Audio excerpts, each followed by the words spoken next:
As Jessica said, I'm from Iowa, so a bit of an out-of-stater, though I did live in Amherst for a year working for Remy. Ollie is a native son, grew up in, where was it? Newton, Massachusetts. Went to the University of Massachusetts, so very close to the heart. So what I'm going to be doing is talking about what the study actually says. There are paper copies being distributed. I don't know if there were enough copies for everybody, but this is what we're going to be talking about, is that report. So to go over it very quickly, I'll just start with what Remy is and what we are. Remy is an ongoing research project that actually is a Massachusetts company. It was founded by a research professor, George Trays, Fred's father, at UMass in the late 1970s. The original work was actually done in the Massachusetts Pike, looking at what those investments and those taxes did for the state of Massachusetts. We've grown a little bit since then. We do have a branch office in Washington, D.C. currently. We're looking at one in Sacramento, California. Ali and I are based out of D.C. And what we really provide is something of a software company for economic analysis. This is all computerized, so there's the machine right there. But also issue expertise and reports. And what you're seeing today is that issue expertise. I've worked a lot on energy projects over the last few years, in particular in analyzing them with Remy software. And what you'll be seeing is the report that we generated based on a few scenarios around something similar to, but not exactly as the Conroy Barrett bill in the Massachusetts State House currently. So, to start from the beginning, 1948, to be completely honest about this. Harry Truman's president. Every day he gets a briefing from his economic advisors. And every time they come in there, they tell him the good things about a policy and the bad things about a policy. And this is true of any policy, carbon tax is included. It's always on the one hand and on the other hand. Finally, Harry Truman got sick of this and went to his chief of staff and said, what I wouldn't give to have a one-handed economist. And I'd have it one hand and not the other hand. And this is true in a carbon tax. There are things that are not necessarily quote-unquote good without a context by themselves for a tax like this. But you have to look at a policy altogether. Fred talked about it a moment ago, but a carbon tax brings revenue to the state, and that can go somewhere. And the way we're going to be looking at this is as if this relieves other taxes throughout the state. So, to go a little bit back into it, it's a fee for putting carbon dioxide in the air. From a functional standpoint, and again, how the legislation exactly will be written is an open question, but from a functional standpoint of how we modeled it, it's like a sales tax. When you buy gasoline in the state, you pay a sales tax or an excise tax on it, a gas tax. That would be larger now because we know chemically how much carbon dioxide a gallon of gasoline will release in the air. We will adjust that based on what the price of the carbon is, and therefore that would be the new tax. And this would be true for electricity by kilowatt hour, natural gas by MMBC, BCF, and anything else that you'd be emitting like that. It's based on fuel consumption. There are a few precedents throughout North America. Of course, Europe has a cap and trade system, but California, of course, is AB 32, which is cap and trade. It's a little functionally different than a carbon tax where there's an auction price, though from a modeling standpoint, it's actually pretty similar, where instead of picking a quantity and letting the market set a price, a carbon tax picks a price and let the market set a quantity. British Columbia, the Canadian province, actually has an active carbon tax, so Massachusetts wouldn't be the first subnational jurisdiction to do something like this, though it would be the first in the United States of America. And of course there's RGGI, the power plant emitting carbon control method that's present in New England and part of the Mid-Atlantic. I'll talk a little bit about what implications RGGI would have for the study in a minute, but that of course is one other precedent throughout the Northeast as well. So, what did we do? Really, this is a story of kind of using two different models incorporated with each other. One, on the right, is our model, our regional model, our economic model of GDP, of jobs, of growth, of population, what the economy looks like. And also a model called CTAM, the Carbon Tax Analysis Model, which is a model that takes economic data and fuel data and makes it into carbon emissions. And we use data from USDOD, BLS, BEA, and all these things to set these models up in the first place. The exact scenarios that we ran, and I'm also going to point out again, these are different levels than what's in Conroy Barrett, but we're going to start at $5 a ton, $5 per metric ton of carbon dioxide. That will kick up $10 a year until it either hits 15, 30, or 45. Throughout the report, you're all going to be seeing a bunch of red, green, and blue lines. Those are those three different levels. We're looking at the sensitivity of the different scenarios. So it's not exactly what's in the legislative docket, but these are kind of some ideas of what the sensitivity of the state economy looks like to these things. We also looked at, of course, not only the economy, what this does to emissions. So there's two sides to this. We're looking at the two different models. So as Fred mentioned, what's really going to matter a lot in this is a carbon tax.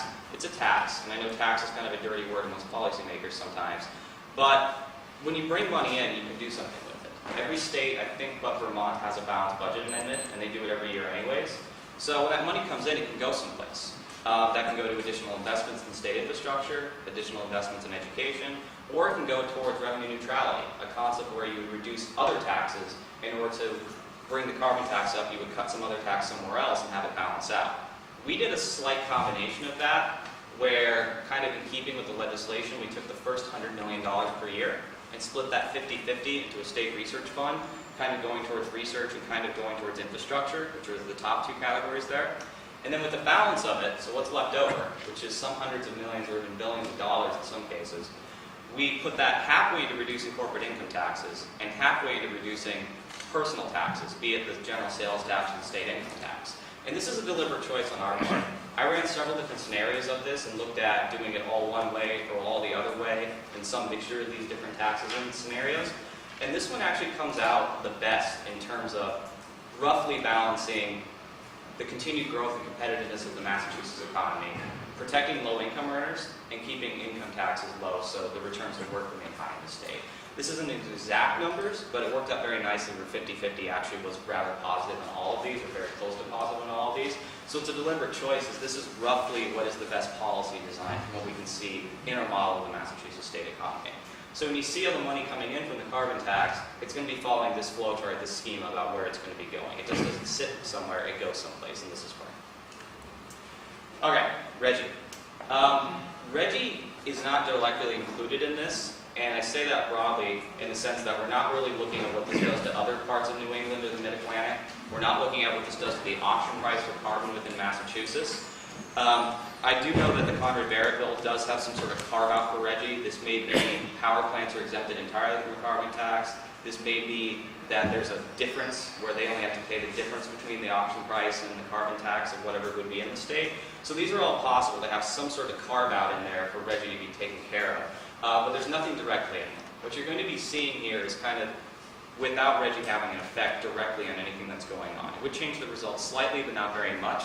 We left it out just because we're trying to isolate what these carbon taxes do by themselves before we consider anything else, just to get kind of a direct look at the policy, a controlled experiment, if you will, where nothing else is impacting it, essentially. So, to go a little bit into the models and the technical details, I know I'm probably not surrounded by an audience that deals with these very often, so I'll give a little kind of high-level introduction to it. Is CTAN, the Carbon Tax Analysis Model, it's actually open source. You can find it on Google if anybody really wants to have it. It was created by an analyst for the Washington Department of Commerce named Ken Marabi.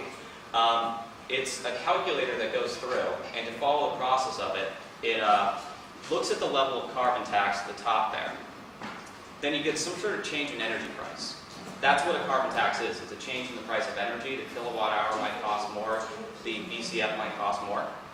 You get a response behaviorally. So if all of a sudden gas goes from $3 a gallon to $3.25, I might behave a little bit differently. I might buy a little bit less of it. I might drive fewer B&T that year. Same for fuel oil, same for electricity. I'll have some sort of response in the way I react because of these price signals. There'll be a change in consumption for the same reason. I might buy less gallons or buy fewer barrels this year. And then from that, when you have consumption, you know chemically how much is being emitted. Again, if you combust certain amounts of fossil fuels, you know chemically what's coming out in carbon dioxide.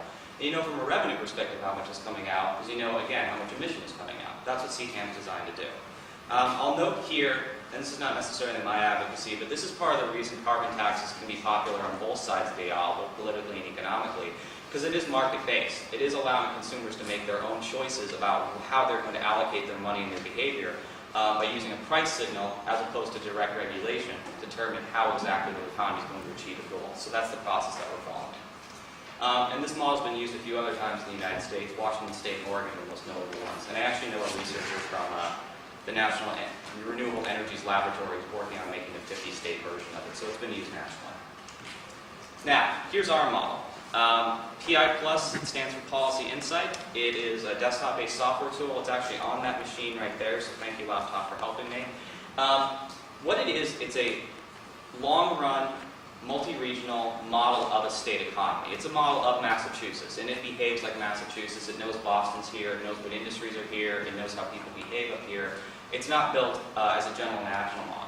And what it's got inside of it are a couple different methodologies. Input-output, which is used for inter-industry transactions. It's used for multipliers. equilibrium modeling, which is used for long-term changes, which is actually very important in this, because when you introduce changes to fuel prices, you'll get to changes in behavior. People will spend differently. And this happens slowly over time. You also get industry changing. They might adapt to being less energy intensive, or in some cases they might come here, or in other cases they might go someplace else. All these effects are present. Econometrics is how we use statistics to build the model, and then economic geography, which is how we put agglomeration effects in the model, which affects essentially productivity. Longwood Medical Cluster in Boston being a very good example of that, given that there's the infrastructure and the supply chain to have a very strong industry in the area. Applications worldwide, it's used in pretty much every state. There are agencies within the state of Massachusetts that use REMI for similar analyses like this. So it's got some background context and it's an appropriate tool for this. So, integration. And this is what Ollie and I actually spend a lot of our time doing besides setting these models up. But CTAM is going to be really giving you energy costs for fossil fuel products and electricity, which comes from fossil fuel in most cases. Those are going to go to different sectors of the economy. What we're going to do then is in our models, we're going to take those cost changes and put them into REMI, into PI Plus, as a change in the cost of doing business and a change in the cost of living. And the economy is going to adapt around that. We're also going to be putting in tax relief. That schema that I showed you, that flow chart, when the carbon tax revenue comes in and goes back out in forms of tax relief, that's going to affect that as well. So it's a net analysis. We're returning to Harry Truman, we have both answers. And then also, technically, CTAM needs a little bit of forecasting in terms of population and GDP, which we got from PI Plus. We're using consistent data between the two. So with that, that's the background to it. If anybody wants to speak more how we did it, I'm more than happy to talk, but I'm sure all of you are probably waiting to see some results, which is what is now. So, here's the impact to probably the most important indicator that anybody looks at, which is jobs. GDP will be next. I will define this just to let everybody know, is this is not job creation, it's jobs. This is saying is that there's roughly 2,000 to 10,000 more jobs in the economy in a given year. It doesn't say that we add 10,000 in a year. But what happens here is, depending on the level of tax, that the scheme of incentives that we're creating inside the economy, higher fuel costs, but at the same time lower taxes, actually generates employment.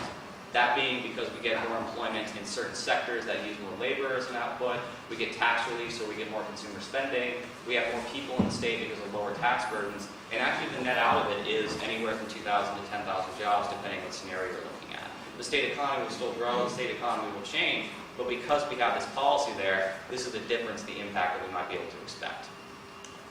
Here is a kind of scheme that breaks this out a little bit more for everybody. This is the $30 scenario, just to give everybody what exactly it is.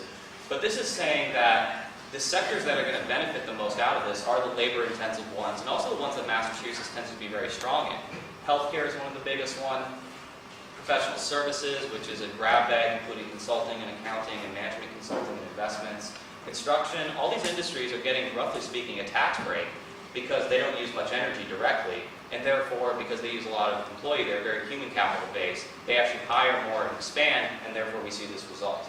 Some other industries are more middling, as you can see down there. There is one industry that actually is slightly negative, utilities, but I would also note that this is a sector that's covered by RGGI, which means in the reality of Conroy Barrett, this might actually be closer to zero simply because it's getting it from RGGI as opposed to getting it from a carbon tax, depending on how it's set up. GDP is the same basic idea, where instead of adding between 2,000 and 11,000 jobs, now we're adding between 50 million to about 450 million to state GDP in a given year.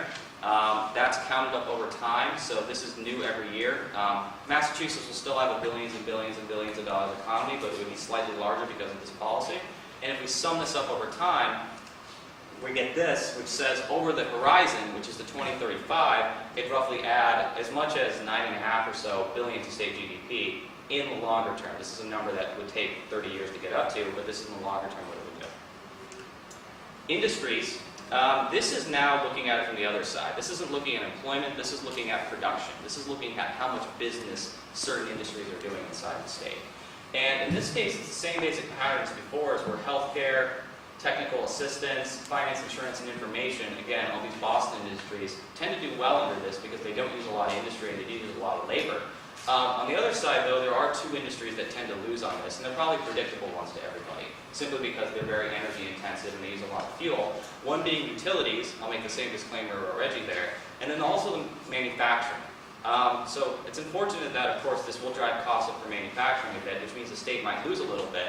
But contextually, this actually isn't that much, and I'll show you what I mean in a second here, where if we look at going kind of down one more level, looking at manufacturing one more tier down, is if we look at specific types of manufacturing, most of them are relatively unaffected by this. And actually, the biggest one in the state, which is computers and electronics, is positively affected by this. Again, it's another human capital industry. The only industry that's really getting a large hit negatively out of this is petroleum and coal products, which is the government code word for essentially petroleum refining and coal usage. Those are really the industries that are on the downside. And if you look at this, I know my scale is kind of small up here, but even the largest industry is negative, coal, petroleum, and coal, is only losing approximately 3.5% of its production from now until 2035.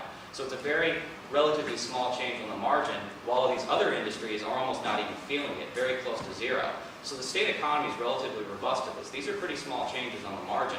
There are some particular points where it pops out like this, but even then they stay pretty small. So that's the jobs and the GDP side of it. But one thing that's unique about our model and very important for considerations like this is it has households in it. You know, what does actually happen to laborers, what happens to workers, what happens to cost of living inside the state, which is what I'm going to talk about next. So our model has a CPI concept in it, Consumer Price Index, where under the various taxes, the cost of living in the state, and this is net, this is including the tax cuts that we were looking at, will go up anywhere from 0.1% to 0.3%. And this is kind of a one-time shock. This isn't a rolling addition. This is saying we get a little extra inflation, and not inflation in the monetary sense, but in the price sense, for 1 year or a couple of years, and after that it's kind of a steady state. So it will increase the cost of living in the state just slightly, but it actually balances out very quickly and doesn't go that high in the first place.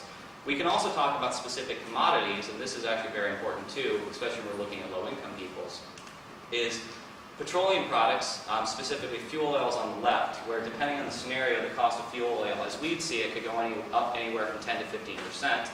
Cost of motor vehicle fuels, which is gasoline and diesel, we don't have any more granular than that, where that would go up anywhere from 4 to 10%. And these would essentially be the sales taxes that we're talking about. These would be the sales excise taxes that are the carbon tax. This is what's driving these up. I want to make a point about these, though, is that fuel prices, especially natural gas in the United States, have essentially tanked in the last couple of years, especially natural gas. This is against a baseline. And a lot of analysts are saying that in the future, because of some regulatory changes, because of production in North America, Canada, and the Western United States, gas and oil prices are heading downwards. And whether or not you subscribe to those thoughts or not is up to you. But if there's a situation where home heating oils might actually become cheaper in the future because of more refinery capacity and because of North Dakota and because of Alberta, this might actually be, instead of prices going up, this might actually be prices still go down, but not quite as quickly as they might have otherwise. And that's what we're maybe looking at here, is as prices kind of stabilize and tend to go down as demand continues falling, this is a change against a baseline. It's not necessarily saying prices go up. We might still have lower prices in the future. This just says they might be slightly different. This is especially the case with something like natural gas, where a couple of years ago, Henry Hub was $14, now it's like $4, a little higher than that now. So this is the same basic concept, as natural gas prices will be a little bit higher, but they might still be lower in the future than they are now. And the same with electricity, which is only changing a couple percent per kilowatt hour. So there are higher prices in the state, but they don't affect the CPI all that much when you count the net of revenue recycling, the tax cuts, especially in the sales tax for lower income peoples. And this might actually still be lower in the future. So the state does have to give up something here. Green energy isn't free, but it's still a net positive when we look at GDP and all those kind of things. The last point I'm going to make before kind of concluding is what this does to emissions. So this is from CTAM. And what it says here is the purple line at the top is what happens if we don't implement the carbon tax. That's our do-nothing scenario. That's our $0 scenario. That says the state's emitting about 75 million metric tons of carbon dioxide in a given year. And that's true. We looked at the EPA data. It matches up. Believe it or not, actually, the state is emitting less than it did in 1990. It's down from about 81 or 82 to about where it is right now. So the state's made some progress, and there's a couple of reasons for that. Some is using more natural gas, which tends to be more carbon efficient. Some is just the weak economy. We haven't grown very quickly in the last 5 years, therefore we haven't demanded much fuel and grown this. So the state has made a lot of progress here, and we're below Kyoto levels. New Massachusetts is below its Kyoto level. But there's more to be made, as you can see here. The state can knock itself, instead of being about 90% of Kyoto levels, down to 75 or 80%, which is what we're seeing under these carbon taxes, where instead of adding 75 million a year, you could go down as far as adding maybe 66 or 67 a year, depending on the scenario that we're looking at. So to kind of wrap this up, when I did this and I looked at all these numbers and I tried to distill this down to a distinct point, is I kind of thought there's 4 elements to this, 4 things you need to look at. Is, does this help employment? Does this make jobs? Does this help the economy? Does this make GDP? Does this preserve the cost of living? Does this put an undue burden on the people of the state? And does this help the climate? Does this reduce carbon emissions? And by those 4 standards I've set up is, jobs it does well. It does create jobs, certain sectors better than others, but it does create jobs. GDP, not quite as well, but still positive, depending on what scenario you're looking at. And by longer term, it is billions we're talking about. Prices, unfortunately, it's not even or negative, but it does actually only increase the CPI very slightly, some fraction of percent. In a given year, most people experience 2 to 3% inflation. We all deal with this, and that's some fraction of that we feel in a given year. And CO2, it does save some millions of tons over the horizon that we're talking about. It does knock the state down to a very low level relative to its 1990 emissions, and could continue to fall in the future as efficiencies start to gain and the state economy continues to change. So that's the study. If anybody has any questions, we're probably more than happy to take it right now. Thank you all for coming, and I guess we'll go to questions.